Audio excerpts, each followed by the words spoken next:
This video is geared towards beginner content creators or those that aren't content creators yet, but want to become content creators. If you have been creating content, especially keyboard content, for quite some time, don't feel like you have to watch this video. You probably have a pretty good understanding of what I'm going to go over, and I'm not going to go over anything new or groundbreaking. But if you do watch this video, I appreciate it. In this video, I'm going to talk about some things that I learned and the experiences that I went through that could possibly help you to become a keyboard content creator without burning yourself out. As always, you do not have to watch the whole video, and please make use of the chapters to skip back and forth to whatever parts of the video that may interest you. And as always, I want to include this too long didn't watch portion of my video as the intro, because we all have super busy lives and not all of us can watch a 30 or 40-minute video. And if that's you, that's totally fine. I get it. This entire video is purely based on my own opinions and my own experiences. So what may have worked for me may not work for you. And this video isn't for someone who's focused solely on making money from being a content creator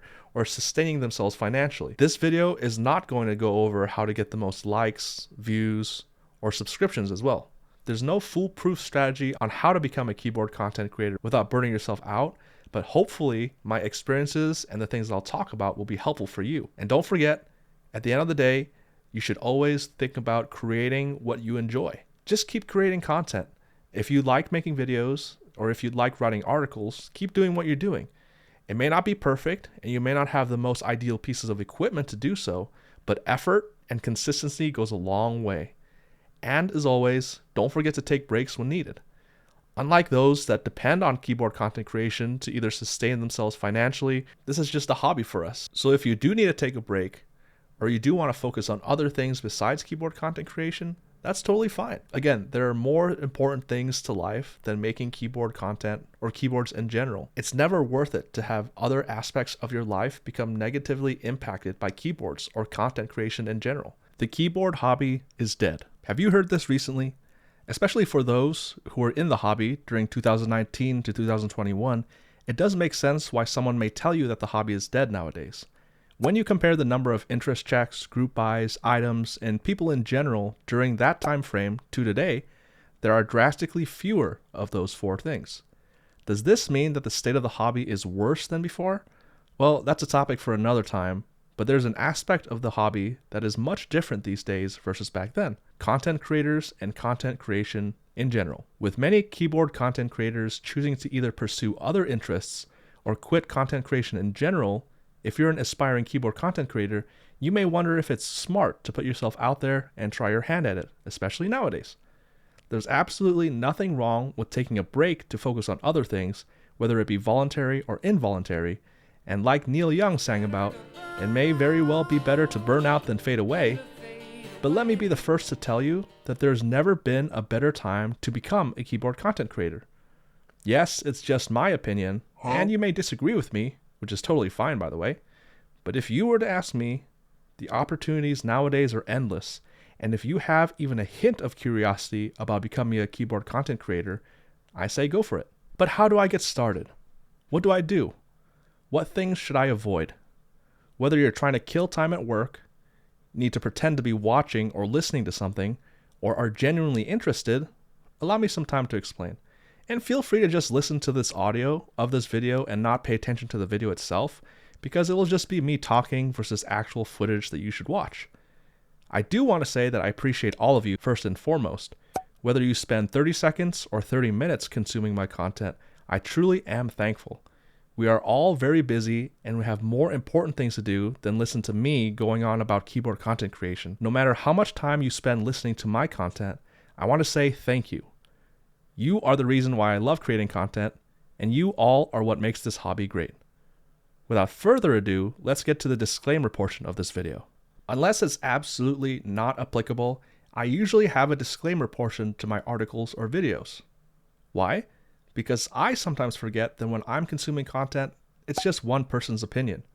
Sure, it may be very valuable information, and a lot of times I do learn something new, but I feel like when it comes to keyboard content, I sometimes tend to forget that for most things in our hobby, it's all subjective and a matter of preference.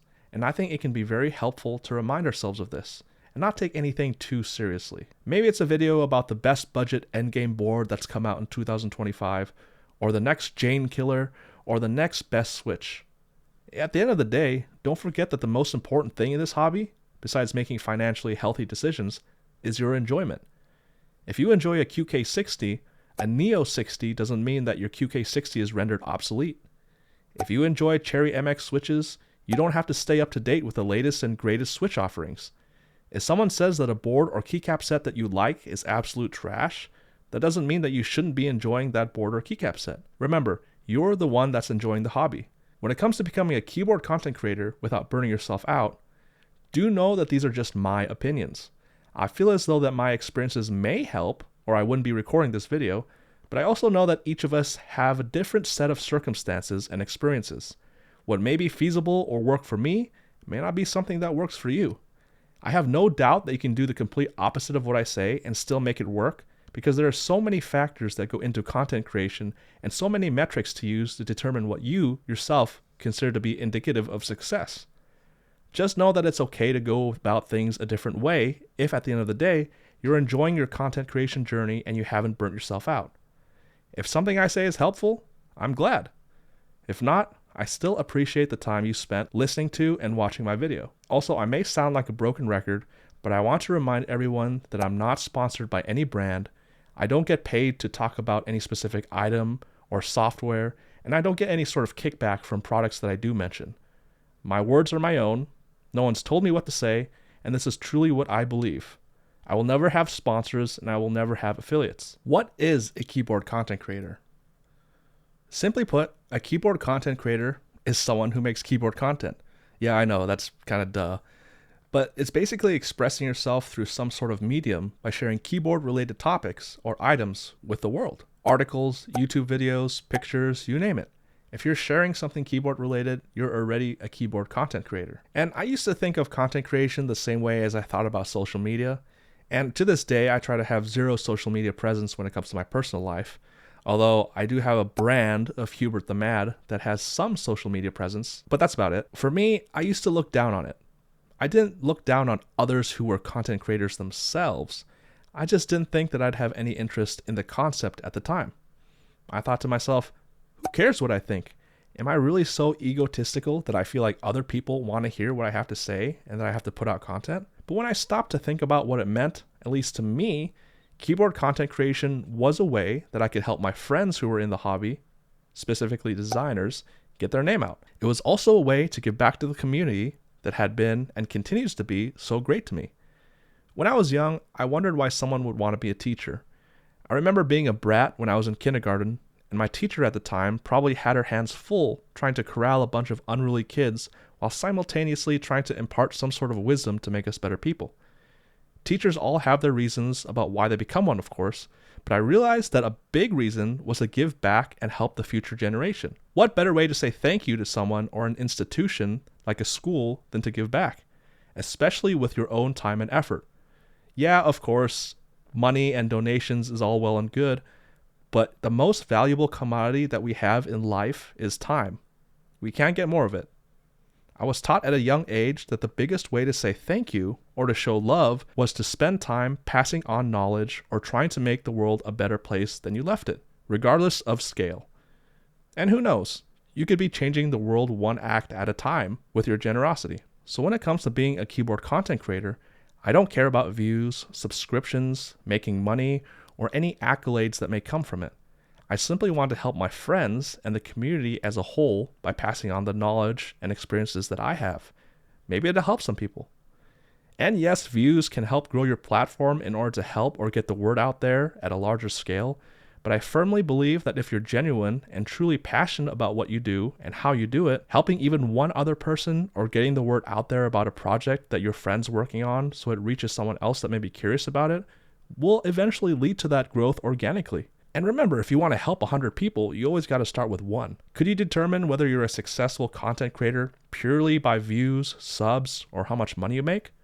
Sure, but remember that we all have different metrics, and what I may consider as being successful may not be what someone else considers being successful.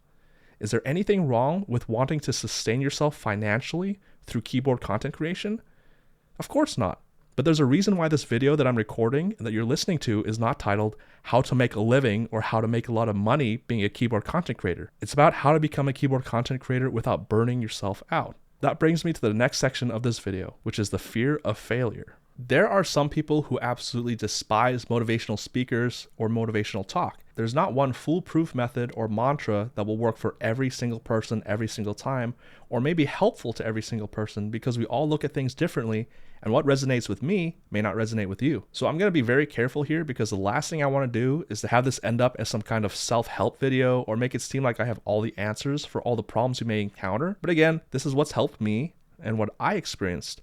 And if it can be somewhat helpful to you, or you end up being able to mold what I say into your own words or your own strategies, then I've done what I've set out to do, which is to help you become a keyboard content creator without burning yourself out. Something that I've personally experienced and have seen end a person's journey in the hobby before they even start is a lack of confidence and the fear of failure. I grew up playing many sports.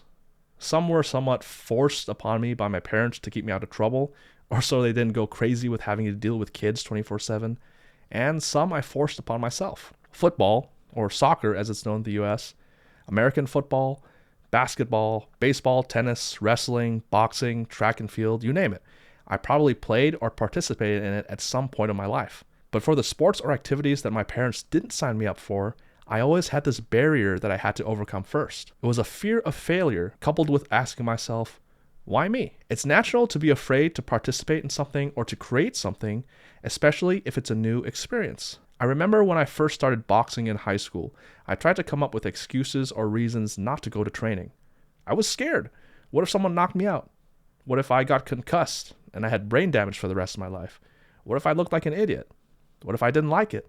I mobilized myself with all these what ifs, and the fear of failing was a daily struggle that I had to fight against. But then, a good friend told me that what I was feeling was normal. He felt the same way every time training started. Everyone feels afraid or thinks that they're going to embarrass themselves when they first start out, especially in a new hobby or something that they haven't done before.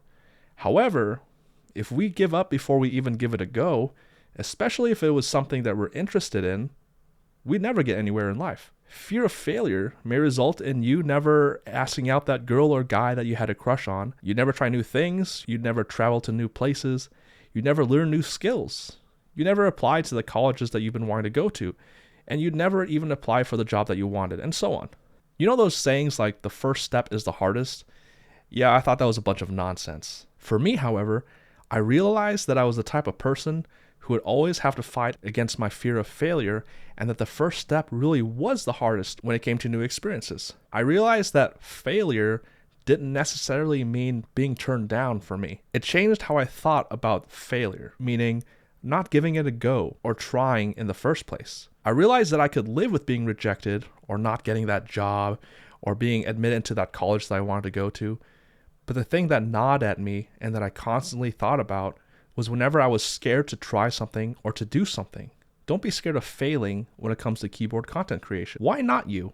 If you've got the drive and the willingness to learn and make mistakes over and over again, if you understand that you'll be constantly learning and improving, and as long as you don't rush things, the opportunities are out there and you're not going to fail.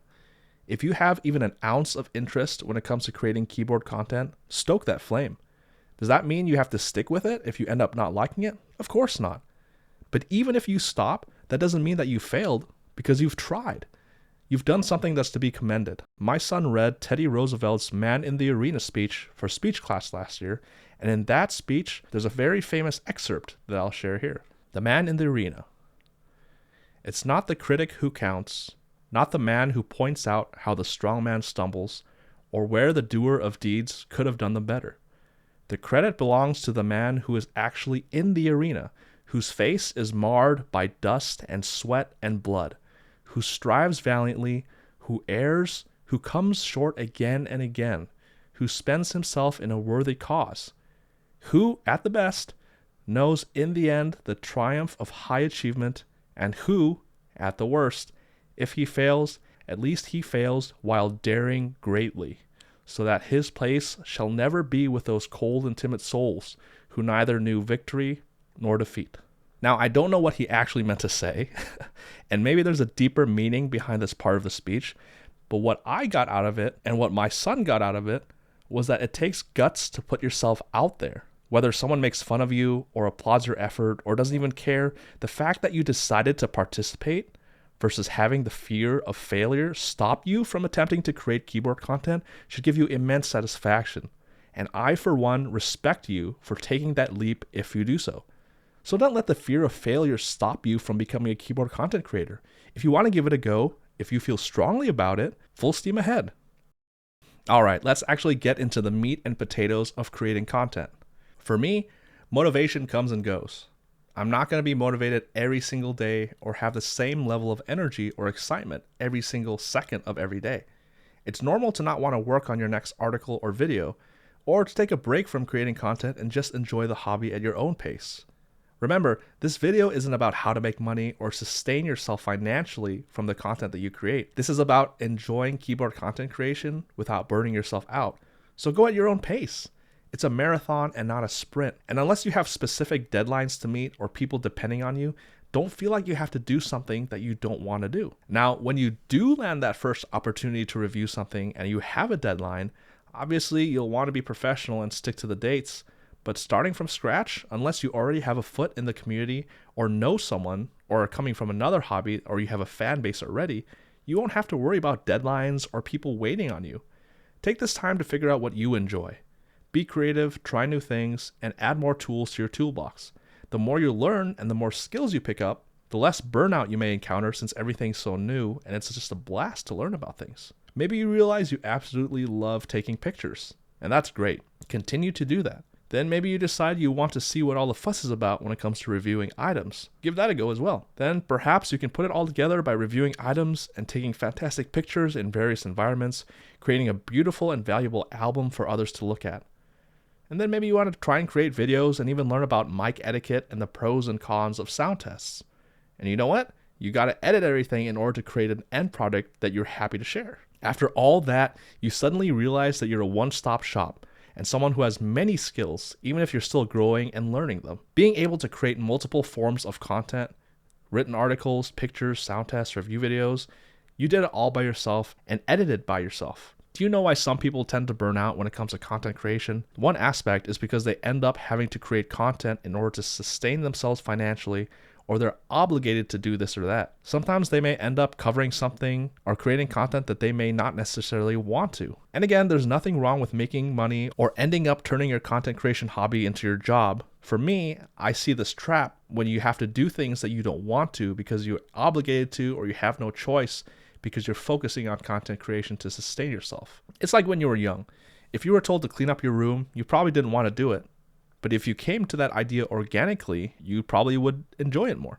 Or at least that's what I was like when I was a kid, even though it drove my parents crazy. So do know that while you may have a chance to turn content creation into an actual sustainable job, remember that there's something to be said about still having full creative control and being able to set your own deadlines without worrying that you have to sell out or change the type of content you create in order to meet some sort of quota or to make someone happy. If you truly are happy creating content, you obviously can take breaks here and there, but the chances of burning out from enjoying a hobby is far less than being obligated to enjoy the hobby in a specific way that isn't your ideal way of enjoying it. Having to feel like you have to stream for hours every week, needing your videos to hit a specific number of views, or being told to cover a product in a specific way that prevents you from actually giving your opinion may burn yourself out. When you feel like you have to create content in a specific way or cover an item in a specific way, you're going to burn yourself out faster compared to having full creative control and doing what you yourself enjoy and being your own boss without having any sort of deadlines or obligations.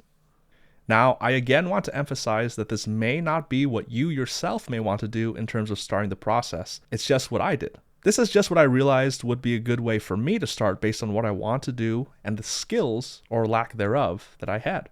Regardless of what you actually create in terms of content, just know that you need to keep creating.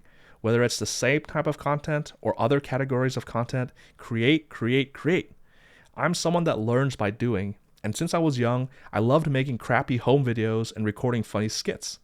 During school, whenever we had an assignment where we had an option of making a video, my friends and I would always choose the video option, making complete fools of ourselves and looking like idiots for the majority of those videos, but having a blast doing so. Even though I wouldn't consider myself a videographer by any means, I learned at a young age that I actually enjoy making videos and editing them. Maybe you're someone that loves taking photos or interviewing people. Maybe you like writing articles.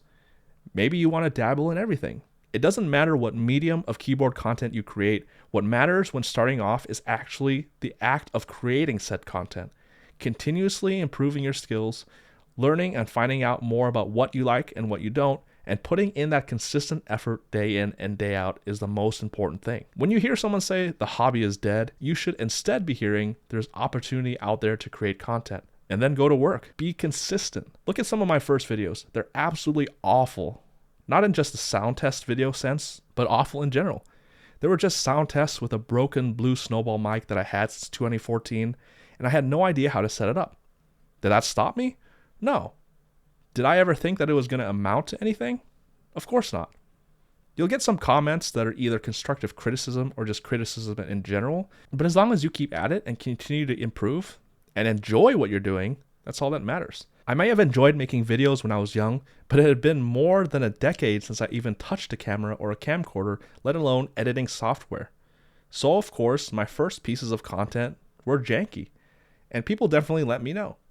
However, as I was saying in the previous section, my biggest hurdle was starting. So once I started, I didn't have that fear of failure anymore, and it was full steam ahead. Sometimes you have to make those mistakes, even if you've researched what to do or not to do, in order to not only grow as a person, but as a content creator.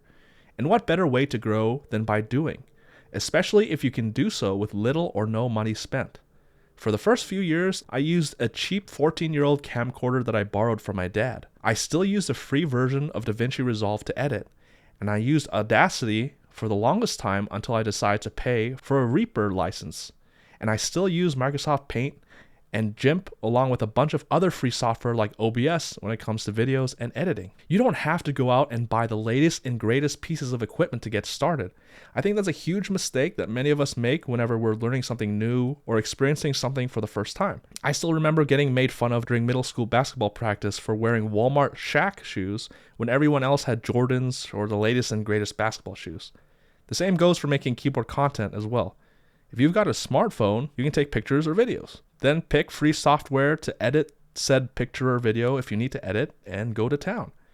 Get as much out of as little as you can, and if or once you do upgrade, the skills you learn using equipment that may have been suboptimal will absolutely carry over. And like Muhammad Ali said, the will must be stronger than the skill. In the event that you realize that content creation may not be for you, there won't be a massive bill looming over your head if you start with budget equipment. Get started with making content using the skills and equipment you have already, and enjoy and have fun making that content. Keep at it. If you've got a desire or an interest to keep creating, ride that drive and keep creating content at your own pace, and don't be afraid to make mistakes.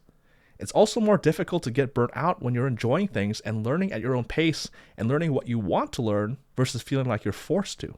Some people may only see the end result and they won't know how much time and effort you put in, but that's okay. Take it one step at a time, slowly improve, and add more and more skills to your repertoire. And don't feel like just because you may not be able to make the best content with the best equipment, you shouldn't create content at all. In this day and age, you can do a lot with less. And if you enjoy creating content, the chances of burning yourself out lessen. Don't be scared or not want to create content just because you don't have the optimal pieces of equipment or the skills. We all have to start somewhere, and the fact that you even had the confidence to put content out there and create content says a lot about you, and I'm proud of you. There's something magical about being in the keyboard hobby and being friends with someone, then finding out that they want to start designing. I talked about this in my Why I Love Prototype Runs and Helping Keyboard Designers video, but it's like the hobby comes full circle. At first, your friends are just hobbyists, learning about whatever parts of the hobby interest them, slowly figuring out what their preferences are, and even getting to a point where they're able to pass on that knowledge to a new generation like those that helped them when they got into the hobby. Then, they realize that they want to try their hand at designing keyboards or keycaps or whatever. They learn about Blender or some other graphics software, and soon enough, your friends end up creating ICs and group buys themselves, or selling or designing items. Just like creating content, it takes a lot of gumption to actually put yourself out there and design, especially publicly sharing what they've created leaving themselves open to comments that are either positive, negative, or a mix of both. I respect anyone who puts forth effort to design something, regardless of whether or not it even gets to a point where the item is offered for sale. But of course, not every friend you meet becomes a designer, or every designer you meet become your friend. Just like in the real world, however, if you're someone who's able to network and make connections, it can go a long way when it comes to keyboard content creation. Does that mean you always need to have an ulterior motive when talking to someone or befriending someone? Of course not. You're not going to go, wow, if I talk to this individual or say a lot of nice things about their products, maybe I'll be able to form a relationship in order for them to send me stuff to review. Do you have to form deep relationships with everyone who sends you items to review or create content on? No. However, there's something to be said about befriending people in the hobby and that ending up in opportunities because of the way that you introduce yourself or networked. I didn't become friends with James or the Bloody Eyes because I want to review their products or create content for their products. I became friends with them because I genuinely liked them as people and we shared the same interests. They've never asked me to review their products, and I never feel obligated to buy every single project they work on. The same goes for Hoff. I knew about him even before he started working for Drop, and I reached out to him before I even knew that he was someone who was in charge of many different content creator initiatives. I simply want to express my gratitude for all the things that he's done for the hobby, and then I slowly became friends with him. Did I know that he would eventually offer me an opportunity to not only review Drop items, which I buy with my own money of course, but to also write written articles? Of course not. There was no ulterior motive there. Our relationship started with me thanking him and then talking with him as a friend. Now, I've been in sales for most of my life, and I realized that you essentially sell yourself in many ways. Job interviews, college applications, when you're making friends, even meeting your eventual spouse. So being a salesman isn't necessarily a negative, even though it may have negative connotations. Selling yourself or self-improvement is essentially having confidence and belief in yourself and continuously bettering yourself. You don't have to necessarily get anything out of it other than becoming mentally and emotionally healthy and strong, just like you necessarily don't have to get anything out of befriending someone in the keyboard community. Saying thanks to a designer, vendor, content creator, or anyone in general who makes an impact in your life or created something that you enjoy can seem like a very small gesture, but most of the time it can have a really big impact. And I'm not saying that you should be fake, but kindness in general and talking to people and networking can open up opportunities, even if the actual reason that you reached out was to genuinely say thank you or that they did a good job. The word networking, like being a salesman, can also have negative connotations because it may seem like you want to get something out of every single relationship to put yourself over, but that's not the case at all. At its core, networking is simply making connections and building relationships, which is what friendship is all about. When you think about networking in that sense, it won't feel like a chore and you won't get burnt out trying to make those connections because you genuinely care about those people and you want to make that connection instead of feeling like you're being forced to. The amount of times that I've been faced with opportunities just by being nice to someone or befriending someone is crazy to think about. And again, I didn't befriend these people because I wanted something out of it. It just popped up organically. In the end, networking is simply making relationships. If I told you every single time my recording software or editing software crashed and I lost absolutely everything I was working on before realizing that I needed to be saving, you'd think that I was a masochist. And obviously, I'd rather not lose hours of work, but sometimes that's when you really learn, and that's what really drives home the point when it comes to learning from your mistakes. Just like in every other aspect of life, you're going to make mistakes when creating keyboard content. Maybe you accidentally recorded over some B-roll and you have to record again, even though you put everything away. Maybe you realized that one or two of your mics were muted or had issues capturing audio, losing chunks of your sound test video after hours of recording. Maybe you've overextended yourself and end up having to make content for 3 different keyboards over the span of 1 or 2 weeks. I've made every single one of these mistakes, and I'm sure I'll make many more in the future. But apart from editing or time management issues, I want to talk about the mistakes you may encounter when it comes to the 3 hows that I talked about previously in this video. It really has to be worthwhile for you in order to push through. Not everything is sunshine and rainbows, and an unshakable belief that no matter what, you'll create content the way you want to and enjoy it the way you want to is crucial to avoid burnout. There's going to be some tedious aspects to making content, but if you can enjoy it the best you can, it won't seem like a hassle. For example, I love creating review videos, but I know that I have to capture some B-roll and find images that are relatable, which may end up taking longer than recording the actual review footage itself. But even though the editing process may be tedious, I love putting everything together and seeing the end result. So it's always worth it for me at the end of the day. Reminding myself to take things little by little and not having to edit everything at once is important to my enjoyment of creating content. And if you enjoy creating content, you're not going to burn yourself out. Once you figure out what you enjoy, you can also hone in on specific skills to work on and areas where you can improve. That's not to say that you can't continue to experiment and try new things, but for me, knowing what I enjoy makes the whole process more enjoyable and less stressful. If I were forced to cover a specific aspect of an item or create content in a medium in which I have no interest for, that could lead to me not enjoying the process and burning out. For example, I'm not a big vlogger, so if I was forced to vlog going to meetups or something like that versus just enjoying meetups in person without having to shove a camera in someone's face or walk around recording everything, that's going to detract from me enjoying the meetup. Finding out what I enjoy in terms of content creation and mediums and sticking to those the best I can and not feeling like I'm forced to create content in a specific way that I don't want to is important to avoid burnout. I love the hobby and I love the process as much, if not more, than the end result, especially when it comes to videos. And again, if you love what you're doing, it's going to be tough to get burnt out. And even if you don't see immediate results, keep at it. I really want to drive home this point, even though I touched upon it before, but I thought that I had to get everything perfect when I first started, which led me to not create as much content as I would have if I had listened to my future self recording this video.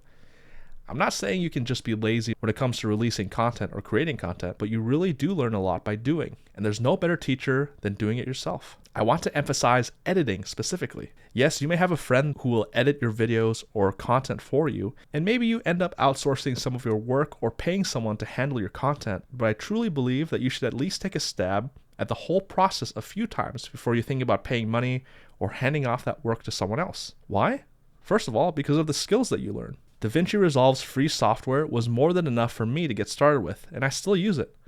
It can be extremely daunting to figure out how to use it, even if you've read or watched tutorials, but the best way that I found out to learn DaVinci Resolve is actually by doing. Sure, I look up how to do this or that every now and then, but I actually had to click here or drag there in order to fully understand how powerful the software was. And I'm not even scratching the surface. It's not just editing either. Writing your own scripts or your talking points, rehearsing, figuring out how to set up your sound recording equipment, how to take passable photos, lighting. It can be a lot, but you've got time. Starting off, you don't have any deadlines or pressure to learn as quickly as possible, so go slow.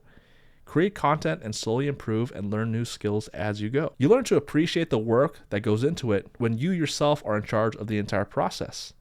Does that mean that you have to go overboard like I do? Hundreds of hours recording and editing, 9 to 12 hour long sound test videos, long review videos, multiple mediums of content creation? No, again, the focus here is not to burn yourself out. So create and enjoy as much as you can. If you want to do the same things that I do, if you want to make 9 to 12 hour long sound test videos, go for it as long as you're happy and you want to do it. But never feel like you're forced to do that. And even if you decide to pass on some of that responsibility to a third party, maybe a friend wants to help you edit, at least by doing editing yourself and learning how to do the whole process, you understand how much work goes into content creation. Some things you may not have control over, but effort and the ability to continuously improve, you have control over that. And it's beautiful to see the progression over time, especially if you yourself did everything. I also think that there's something special about doing everything yourself, especially if you don't depend on content creation as a source of income. We're our own bosses, and that's super freeing. And there's nothing wrong with collaborating or having someone help you when you create content. It's just fun to be able to say that I did everything myself, at least when starting out.